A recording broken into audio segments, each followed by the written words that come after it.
খুব একটা ইন্টারেস্টিং বিষয়, সেটা হচ্ছে লাভ জিহাদ। এর আগেও আমরা কথা বলেছি, আজও বলবো। আচ্ছা, এই মহিলার মুখ দেখে কি কখনো মনে হচ্ছে যে এই পাশের মহিলাটা এই একই মহিলা?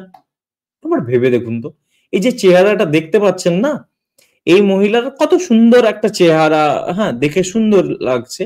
এই মহিলার এই ছবি, বাঁ দিকের এই ছবি দেখে কখনো কি মনে হচ্ছে যে এই মহিলাটাই এই সেম একই মহিলা?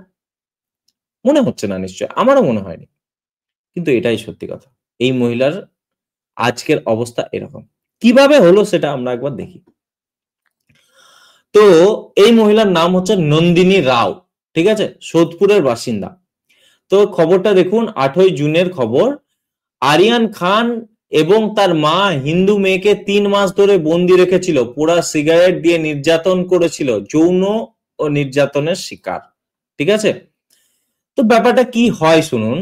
ব্যাপারটা হচ্ছে নন্দিনী রায়, নন্দিনী রাও, হুম, আহ, মানে সোদপুরের বাসিন্দা, ঠিক আছে। তো তিনি এক ইভেন্ট ম্যানেজমেন্ট কোম্পানিতে কাজ করতেন। হুম, তো তিনি আরিয়ান নামে এক যুবকের সংস্পর্শে, মুসলিম যুবকের সংস্পর্শে আসে। তো আরিয়ান খান তাকে তার হাওড়ার ফ্ল্যাটে নিয়ে যায়। হুম, তাকে আরো ভালো জব বা চাকরি দেওয়ার প্রতিশ্রুতি নিয়ে, ঠিক আছে। তো তাকে নিয়ে যাওয়া হয়। আরিয়ান খানের এক বোন আছে, জয়া খান, ঠিক আছে। তো এই জয়া খান আবার একটা সোশ্যাল মিডিয়া ইনফ্লুয়েন্সার, বুঝতে পারছেন।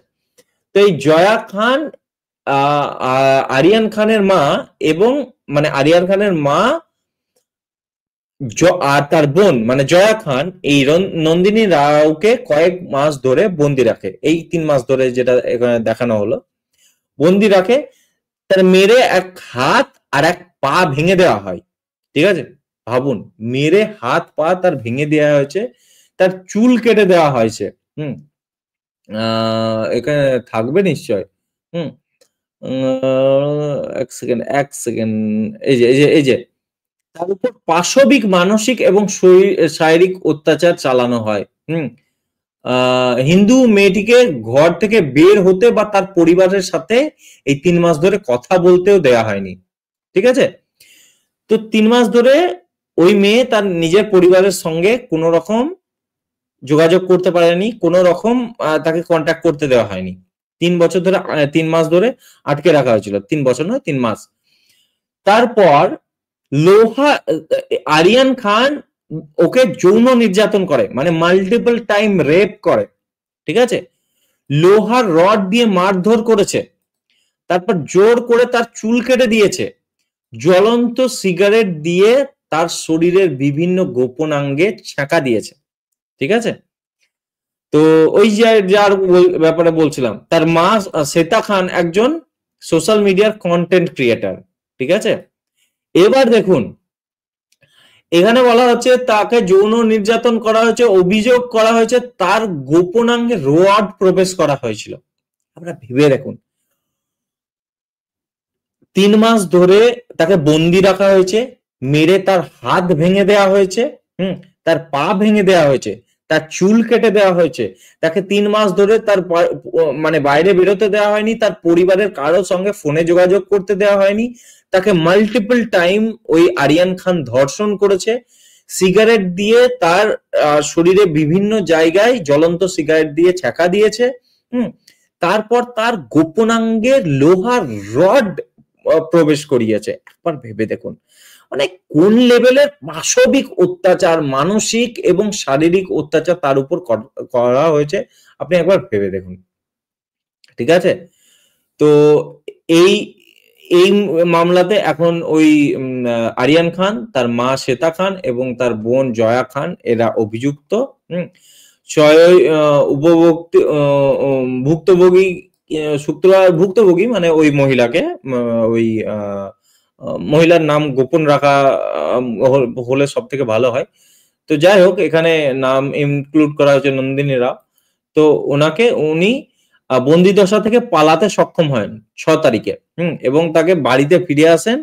তারপর তাকে college of medicine Sagar Dutta হাসপাতালে ভর্তি করা হয়। তো এই ঘটনাটা হচ্ছে হাওড়ার ডোমজুড়ের। তাহলে একবার ভেবে দেখুন যে কি, মানে পাশবিক মানে অত্যাচার করা হয়েছে, তার গোপনাঙ্গে রড অব্দি ঢোকানো হয়েছে, তাকে রেপ করা হয়েছে, তার শরীরে মানে বিভিন্ন ভাবে ইয়ে করা হয়েছে, মানে সিগারেটের ছ্যাঁকা দেওয়া হয়েছে, মানে কি না কি করা হয়েছে, দিয়ে আজ সেই মহিলা দেখতে এরকম এই অবস্থা।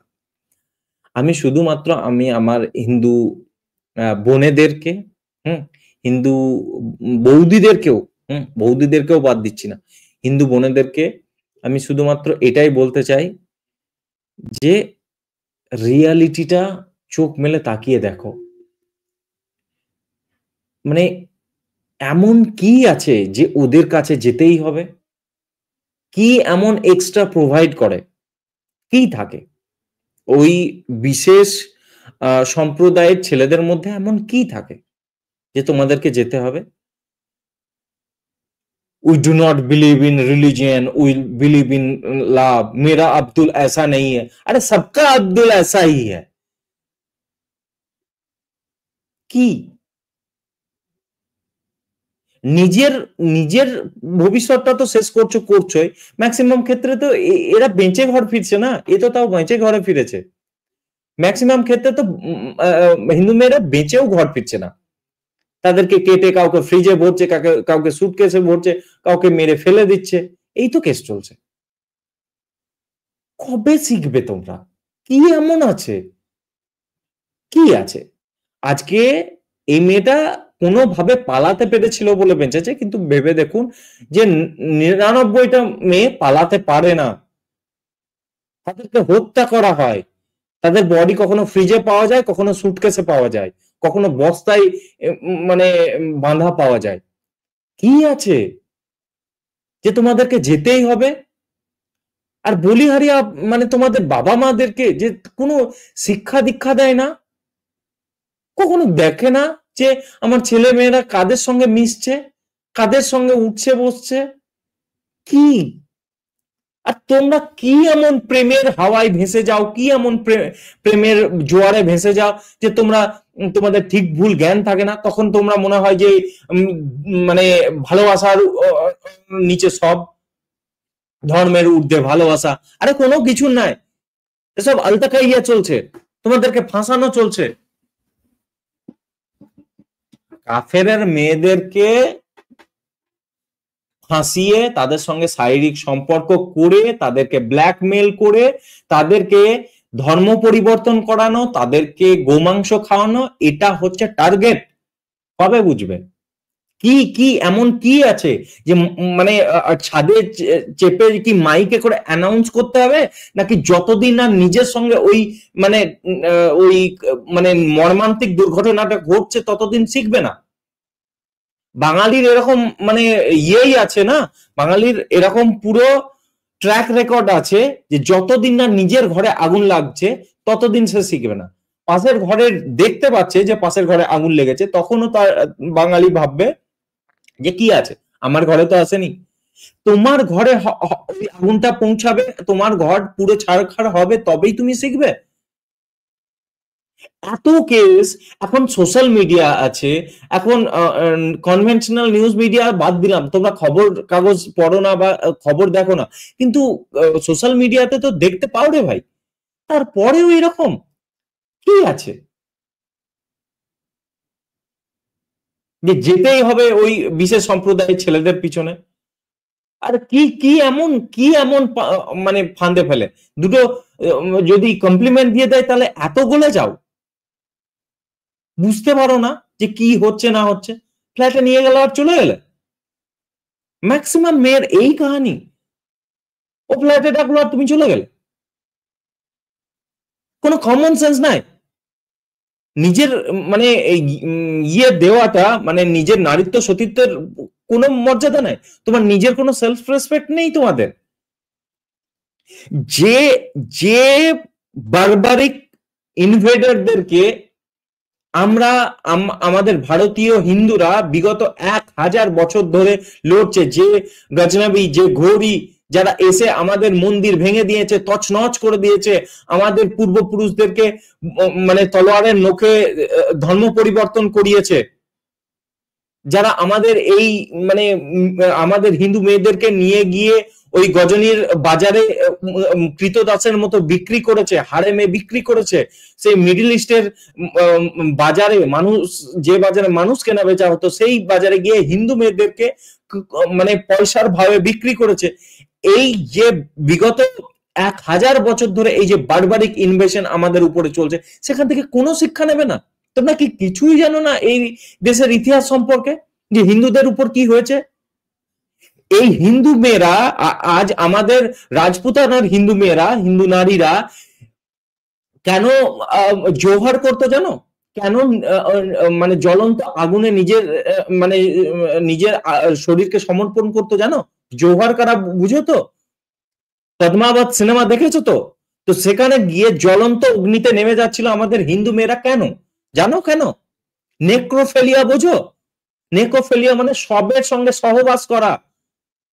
এদের এই মানে এই বিশেষ কমিউনিটির দেশে আছে, ঠিক আছে, আমি বলছি না পাবলিক প্ল্যাটফর্ম বলে, এই বিশেষ কমিউনিটির দেশে আছে শবদেহের সঙ্গে সহবাস করা, যাকে নেক্রোফিলিয়া বলা হয়। তো আমাদের পূর্বপুরুষ বা পূর্ব মানে আমাদের মা, যারা মা ঠাকুমা ঠাকুর যা বা তার পূর্ব প্রজন্ম, সেই হিন্দু মেয়েরা নিজেদের শরীরকে মানে মৃতদেহকেও তাদের কাছে সঁপতে চায়নি, যে আমি মরে তো যাব, আমি হাত কেটে বা আমি গলায় দড়ি নিয়ে মরে যাব, কিন্তু মরার পরেও আমার সহদেহের সঙ্গে ওরা মানে সেক্স করতে পারে। সেই জন্য কি করতো? নিজেকে আগুনে মানে পুড়িয়ে দিত। নিজের স্বাভিমান, নিজের আত্মমর্যাদা, নিজের আত্মসম্মানের জন্য এগুলো করতো। সেই ধর্মের দীক্ষিত তোমরা, সেই ধর্মের মানুষ তোমরা, তোমাদের পূর্বপুরুষরা, তোমাদের অ্যানসেস্টাররা এই জিনিস করে এসছে। তোমরা সামান্যতম শত্রুবোধ নেই তোমাদের কাছে? আমি ভাই হয়ে বলছি, আমার বয়স 30 বছর, আমি প্রচুর দেখেছি, দেখছি। কবে শিখবে? আর কত কেস হবে তবেই তোমাদের চোখ খুলবে?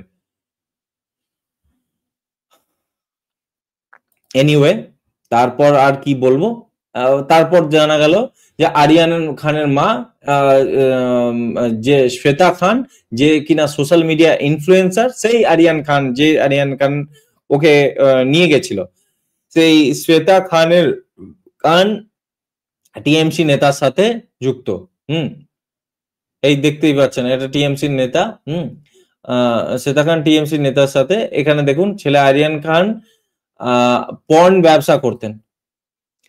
শ্বেতা খান এবং তার ছেলে আরিয়ান খান আগে পর্ন ব্যবসা করতেন। ভাবুন একবার।